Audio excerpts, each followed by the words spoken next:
पनंगे पनंगे पियवा लूटे हम ता जननी छोड़।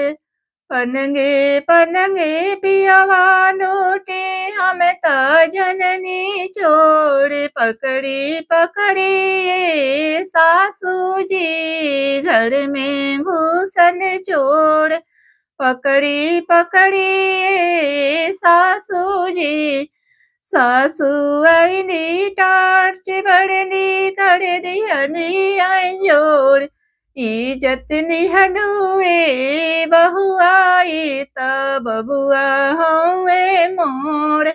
इज्जत निहनुए बहु आई त बबुआ हवे मोर।